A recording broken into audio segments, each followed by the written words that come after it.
Donald Trump and Republican-controlled states are trying to rig the elections by making it harder for you to vote and easier for them to cheat. But one question I get every day is what people living in blue states can do. Well, the truth is, every state, including those controlled by Democrats, can take steps to improve their own voting laws to prevent disenfranchisement, voter suppression, and election subversion. In this video, I walk through the 7 laws every blue state can and should enact immediately to ensure free and fair elections in 2026 and beyond. And at the end, I have an additional bonus suggestion that is as important as all the others. But first, subscribe to this channel to stay informed about how you can defend democracy. Number 1, the top idea that every democratic state should enact today is a statutory right to vote for every eligible citizen in the state. Okay, this may seem like something very simple, but it is actually the most important thing that every blue state could do right now. Why? Because through a series of court decisions, mostly at the US Supreme Court and the federal courts, the right to vote, which by the way does not exist in the US Constitution. There's actually no place in the US Constitution where it provides a right to vote. In a lot of cases that have been cited over time, the courts have basically balanced the citizen's right to vote against a bunch of other interests. So usually what the courts are saying is that they have to balance the right of a person to vote against the administrative needs or the convenience of the state. So what does that look like in practice? If there is a law, for example, that makes it harder to vote by mail, what a court does is they say, well, what are the interests that the state have that may be more important or may be very important, to which the right to vote has to yield? If we talk about ballot challenges, or the disqualification of ballots, or ballots that don't meet every nit and jot of every technicality, and those being thrown out, what we oftentimes face in state courts, and certainly in federal courts, is the courts balancing, well, you've got the state that on the one hand has these interests in uniformity or these interests in preventing fraud, and those outweigh the right of this voter who did really nothing wrong and who is clearly eligible to vote in having their vote counted. So we need to undo all of that. And the way to do it is for state legislatures to enact laws that say that the right to vote is a fundamental right, and that any infringement on that, any burdening of that right, has to meet what we refer to as strict scrutiny. In other words, for the state to deprive you of that right to vote, for them to toss your ballot out, for them to rely on a technicality and say that you can't vote, they have to show that there is a compelling state interest.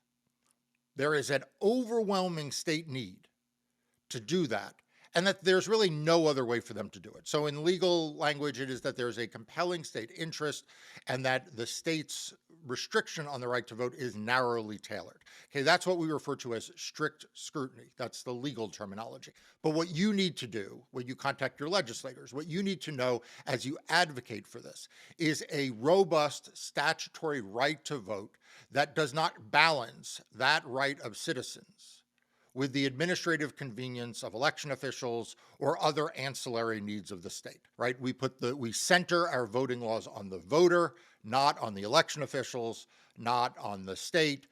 And that is my first big reform that every blue state today could put into law. Now, would it be better if they put that into their state constitution? Absolutely.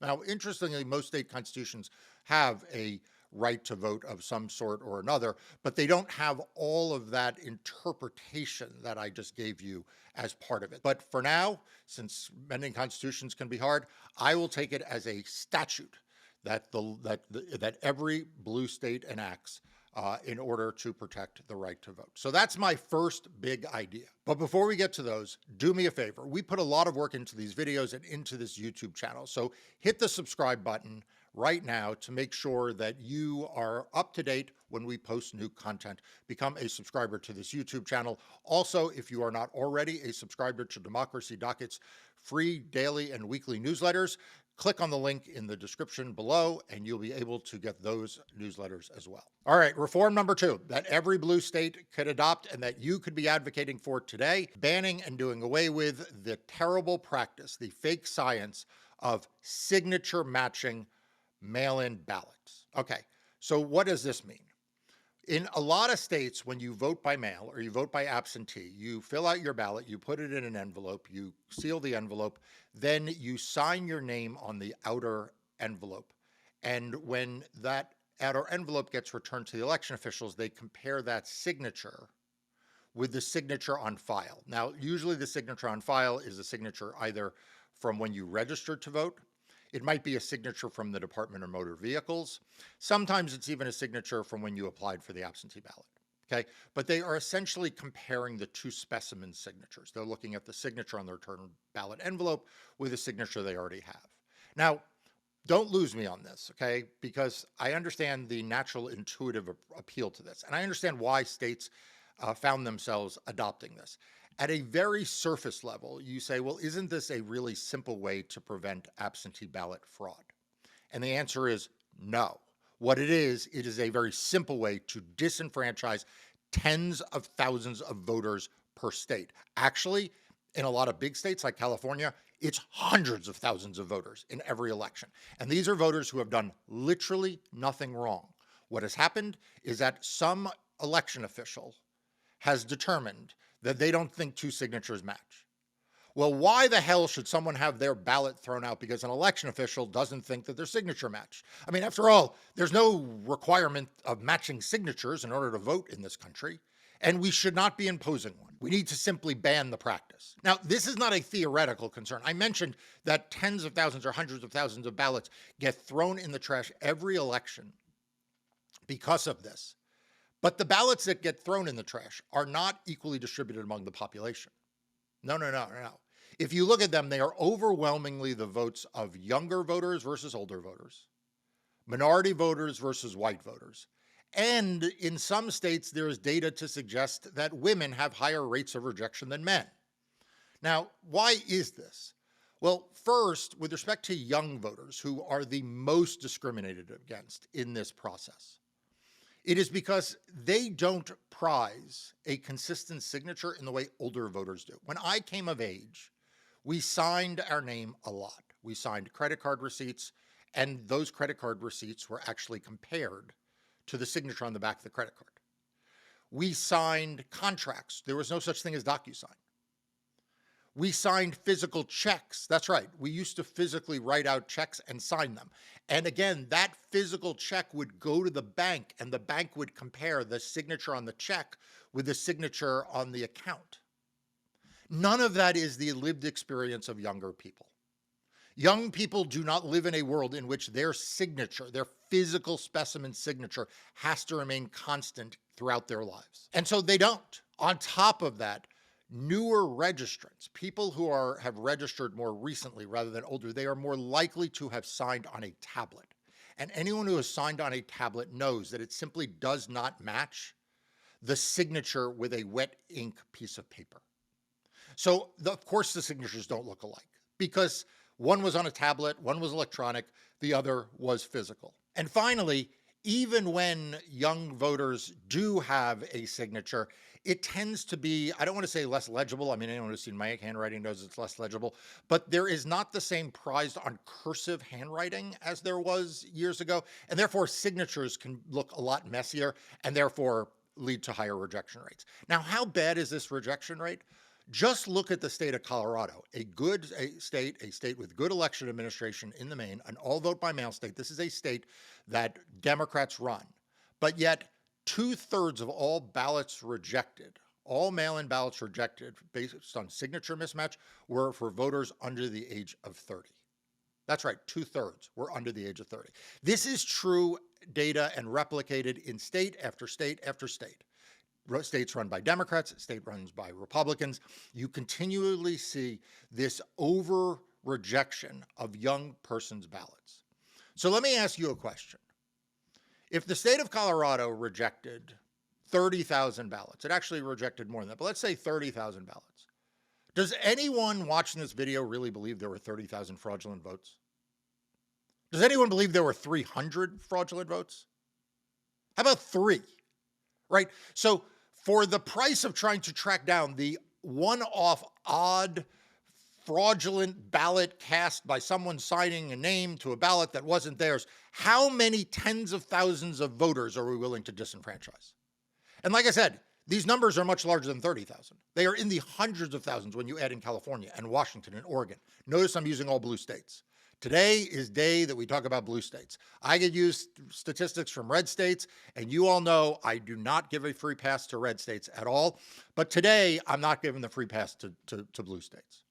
Now, I mentioned it's not just young voters, it's also minority voters. You know, there was a study done by an academic in Washington state that showed that black voters had a much higher rate of rejection than white voters. And as I mentioned, there's some data to suggest that women have higher rates of rejection than men. Now, why is that? Most of that has to do with names. In my experience, and I can't prove this with data, I can't show you this in a study, but in my experience, most anglicized names have a lower rate of rejection than non-traditional anglicized names. I could give you a lot of psychological reasons why that is. I don't think it is actually because of conscious bias. There may be some unconscious bias, but I actually think it also has something to do with the way in which training is done around this. But the bottom line is minority voters have a higher rate of rejection than white voters. And with women, the reason why there is a slightly higher rate of rejection, I believe, is maiden names. Because if your maiden name was Jane Smith and you filled out a signature card that said Jane Smith, and then you get married and now you sign your name as Jane Jones, the signatures won't match, right? Because they're different names. And so this whole signature matching thing is a trap to discard lawful ballots, and Democratic states need to get rid of it. I don't want to hear the excuses. Don't tell me them. I've heard them all. Ban signature matching. One last thing with signature matching. It's junk science. It's absolutely junk science. There isn't a courtroom in America that would allow an untrained person, some election official, to take a single signature on an envelope and a photo or a image of a signature and compare them and admit that into a court of law. So number 2 on our list after statutory right to vote is ban the junk practice, the disenfranchising practice of signature matching absentee ballots. Number 3 also involves absentee ballots, and this is the absentee ballot receipt deadlines. So as many of you know, I have long been an advocate that every state needs to have a law that says that if a voter casts their absentee ballot or their mail-in ballot before or on election day, and it is postmarked or otherwise there are indicia from the Postal Service or other ways that the Postal Service does this other than postmarks, including barcodes, if it is deposited in the U.S. Mail Service on or before election day, that ballot should count, period, even if it doesn't come in for a day or 2 or 3 or 4 after the election. Okay? These ballot receipt deadline laws that say that mail-in ballots have to be received on or before election day, they are tossing lawful votes in the trash. Yeah, that's how I keep referring to this, just so everyone's know. We're taking lawful votes and we're throwing them in the garbage, because that's what's actually happening. I'm not going to sugarcoat this for people. We're taking people who went through all the trouble of doing exactly what they're supposed to do. They got their absentee ballot, they filled out their absentee ballot, they put it in the return envelope, they sent it in, and now it has been thrown in the trash because the U.S. Postal Service was too slow. It will not surprise you that the Republican National Committee and Donald Trump 1,000% object to this one. I mean, they disagree with every recommendation I'm making because they want to make it harder to vote and easier for them to cheat. And we're going to, by the way, get to the things we need to do to stop them from cheating. Stay tuned to the rest of this video because we're about to turn to how we stop them from cheating. But right now we're still on the how to make it easier to vote, and they want to make it harder to vote. So the Republican National Committee is all over the place in court. My law firm and I are in court on the other side of these cases, and we are fighting out this issue about what do you do with people who vote by mail, their ballot comes in after election day, but they cast it before. Does it count or not? 19 states it does. That's great for those 19 states. But that means there are 31 states where it doesn't. And there are blue states on that list. And if you live in one of those blue states, call your state legislature and tell them to change that law because those ballots ought to be counting. Period. No excuses.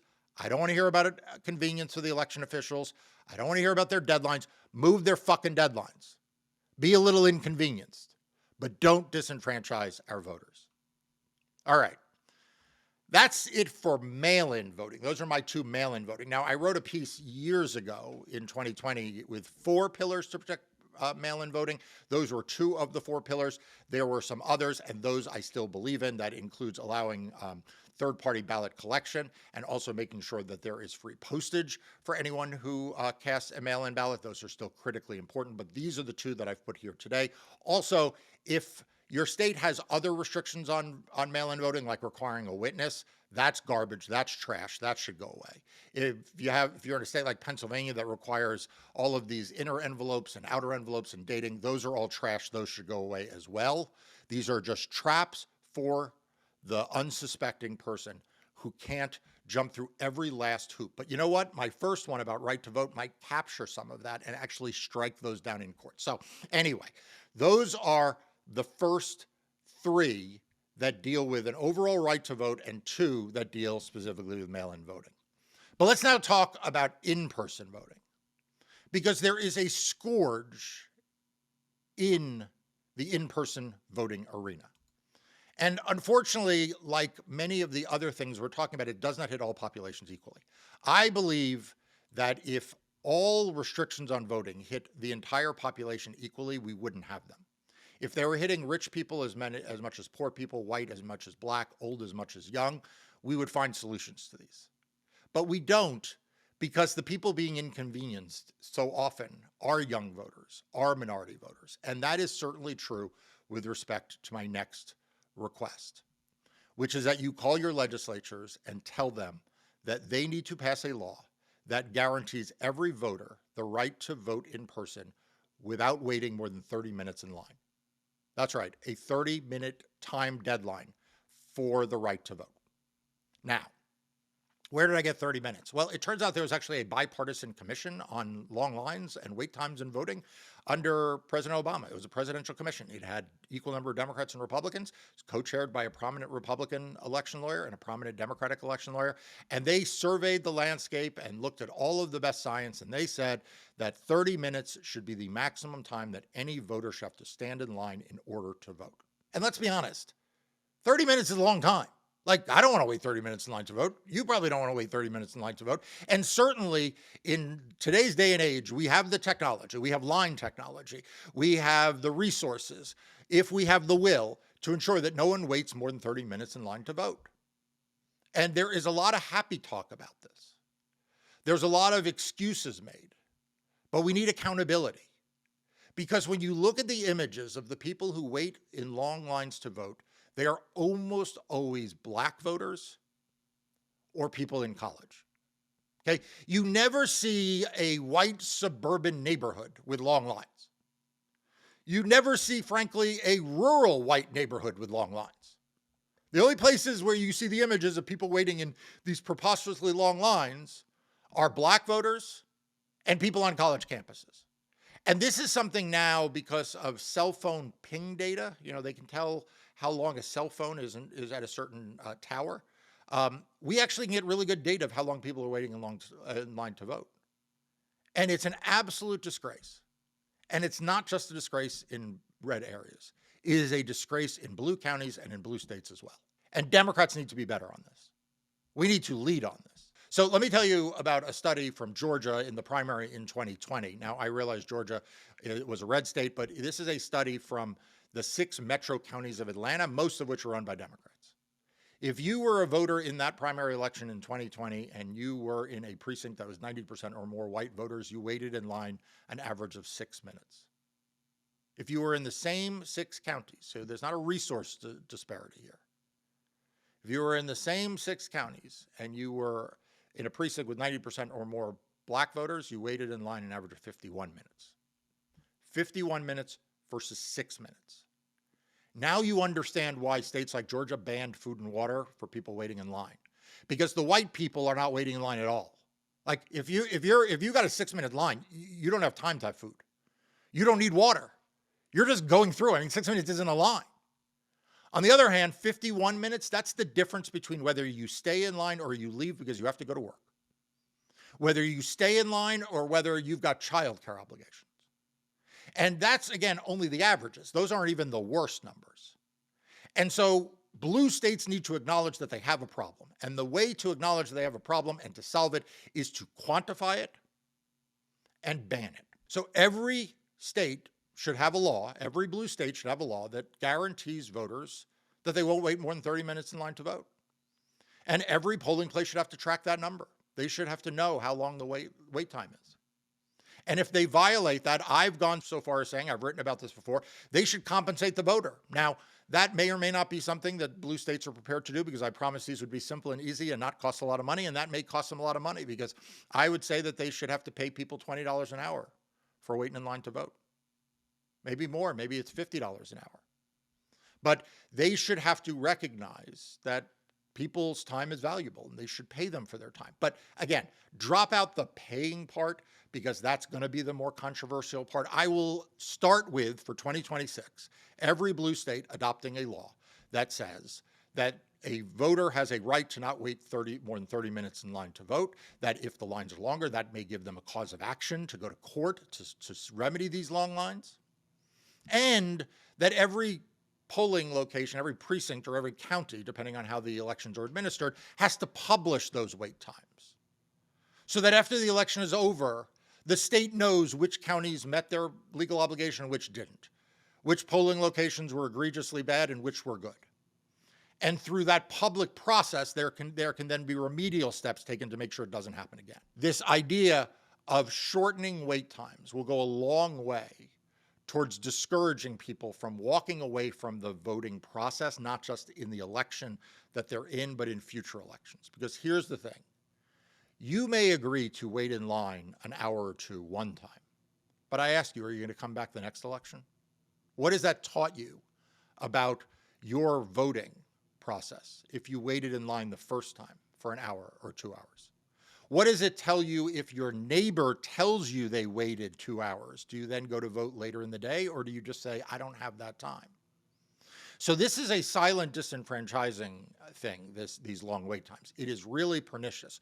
Republicans go to great length to increase wait times. There's a reason why there's a racial disparity. There's a reason why college students are always facing longer wait times than their surrounding communities. And now we're going to get into tackling the problems of voter suppression and election subversion, right? These are the practices that Republicans and their allies engage in to simply disenfranchise voters they don't want to vote, to intimidate them from casting their ballots, and to subvert the outcome of free and fair elections. So these are the big ticket items for many of you who are worried about the 2026 elections.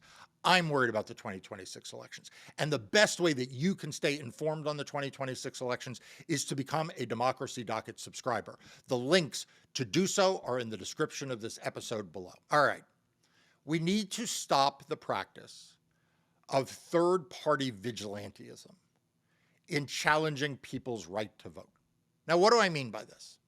Look, states and counties maintain voter rolls. They do that for a really good reason, because they need to know who is eligible and who's not. They have poll books because they want to know who has already voted and who hasn't. They engage in all kinds of list maintenance procedures, so-called purges, because when done properly, they are removing people from the rolls who have moved or died or otherwise are no longer eligible. We do not need a private industry of right-wing vigilantes paralleling those efforts. Yet that is what we have in too many places in America today. In too many places in America today, any person can challenge the right to vote of any other person. Now, most of these challenge laws have really old reasons for them. And some of them were not even pernicious reasons. I mean, some of them were just the idea that before you had, statewide voter files, before you had modern technology, that, if you were living in a small town and you knew that your neighbor passed away, you could go to the local clerk and say, by the way, my neighbor passed away, you should remove them from the rolls. right? Oftentimes these challenge laws were not meant to be used to disenfranchise people. They were just community laws to allow members of the community to bring to the attention of election officials something that was going on. Now, that may be a little bit of sugarcoating what was going on back then, but let's just roll with that because I don't want to cast the election officials here in a negative light unnecessarily. But whatever their history, they are now being weaponized against voters. This is no longer individuals in the community who are concerned on a one-off basis here and there, challenging or correcting or questioning the right to vote of someone who they know. This has turned into a mass industry of right-wing databases, creating these mass lists of people who the person challenging has never met, doesn't know anything about them, other than they got this list online. And now they have gone to their local county clerk or election official, and they have submitted it for the express purpose of disenfranchising not one person, not even 100 people, but in some cases, thousands of people in one fell swoop. We are experiencing an epidemic of voter challenges in this country. And every election, that epidemic is getting worse and worse, and more innocent people are being caught up in it. They are being inconvenienced at best and disenfranchised at worst, and we need to stop it. We need to ban this practice. I don't mean reform it, I mean ban it. Every blue state, every state run by Democrats should right now pass a law, it could be really short, that simply bans a county or state official from removing anyone from the rolls, from inconveniencing any voter, preventing anyone from voting, based on a challenge made by a third party, period.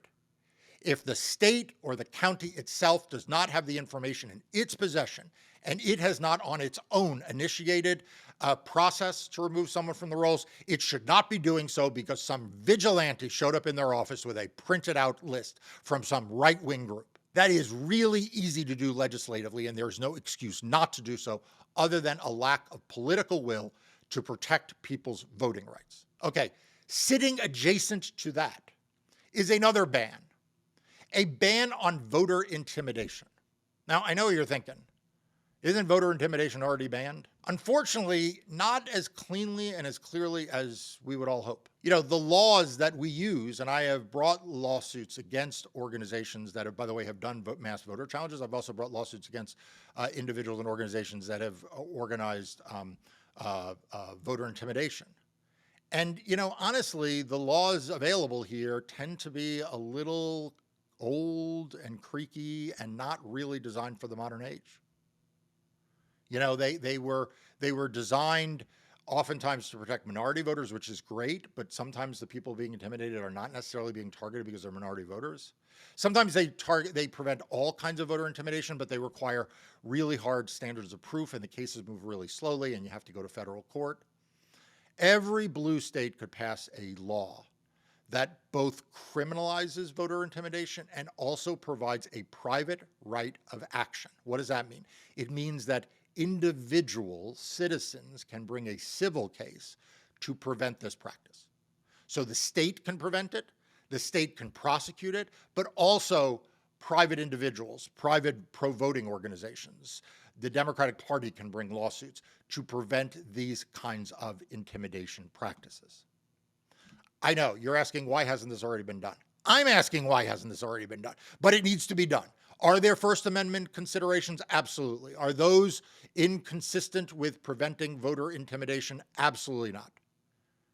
We can ban voter intimidation. Every blue state needs a law on the books specific to this that is updated in 2025 for 2026. This needs to be a priority today. And like I said, it is something every blue state can do without much trouble. All right, that is the first 6 of the 7. But remember, I promised you a bonus one. But you got to wait to the very end of the video to get to the bonus. So now, you know, you've gone this far. Don't give up now. So let's talk about number 7, ensuring accurate certification of elections. All right, so now everyone's voted. All the votes have been counted. And now we get to what I sometimes refer to as the pageantry of democracy. I love the pageantry of democracy. The pageantry of democracy starts at the precincts when the precincts call in their election results or send them by email or electronically to the counties, and the counties take those numbers and they meet the next day or in a few days afterwards, and they look at all those numbers and they look at the machine tapes and they deal with the last absentee ballots that may be coming in. And then what do? On a bipartisan basis, they vote to certify the election. And there's a certificate that they prepare very proudly. They take photos, they post it on Instagram, and then they send those certificates to the state. And what does the state do? They also meet typically on a bipartisan basis, and they have a big meeting and they do all of the math from all the counties. And what do?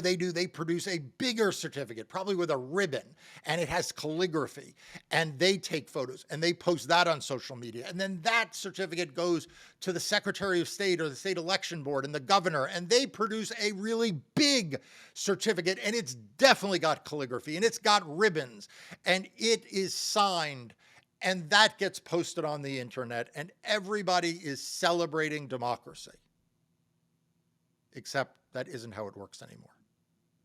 That's how it used to work. Now what happens is that the Republicans have weaponized that pageantry of democracy. The Republicans on those bipartisan boards, let's go all the way back down to the county, they see that the numbers say the Democrat won, and so they don't want to certify the results. They say there may be fraud, so they don't want to put their name on it. And even if you get the counties to sign off, then it goes to the state, and guess what? The Republicans there don't want to sign. They have weaponized the pageantry of democracy. They have weaponized the thing that brings us all together after an election, whether a candidate won or lost. They have weaponized that as a tool to prevent Democrats from taking office. They have weaponized it for a tool to try to prevent Democrats from being certified the winner. I don't say this hypothetically.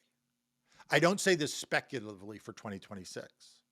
We saw Donald Trump try to do this in 2020 in Wayne County, Michigan, where he tried to convince the two Republicans on the Wayne County board, this is the county that has Detroit in it, to refuse to certify the outcome of that election. He almost got away with it. Then when they certified, he tried to get the state election board Republicans in Michigan to refuse to certify. And they almost got away with it, but he didn't. 2 years later, in 2022, my law firm had to sue counties in Arizona and Pennsylvania because in that instance, the Republicans did refuse to certify. We had to sue them to get a court order to order them to certify. The pageantry of democracy had broken.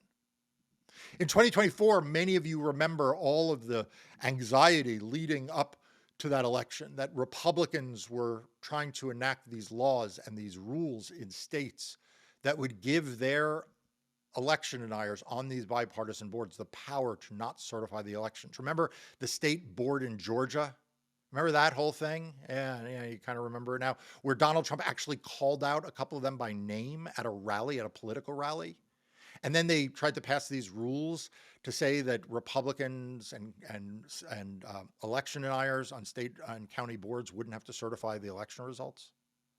That threat hasn't gone away. The only thing that's happened is that Donald Trump won the 2024 election, so it didn't materialize. It's going to materialize again in 2026. And we can't stop this everywhere by statute. We will fight it in court everywhere. But we can certainly stop it from being a problem in states where Democrats control the process, the legislative process.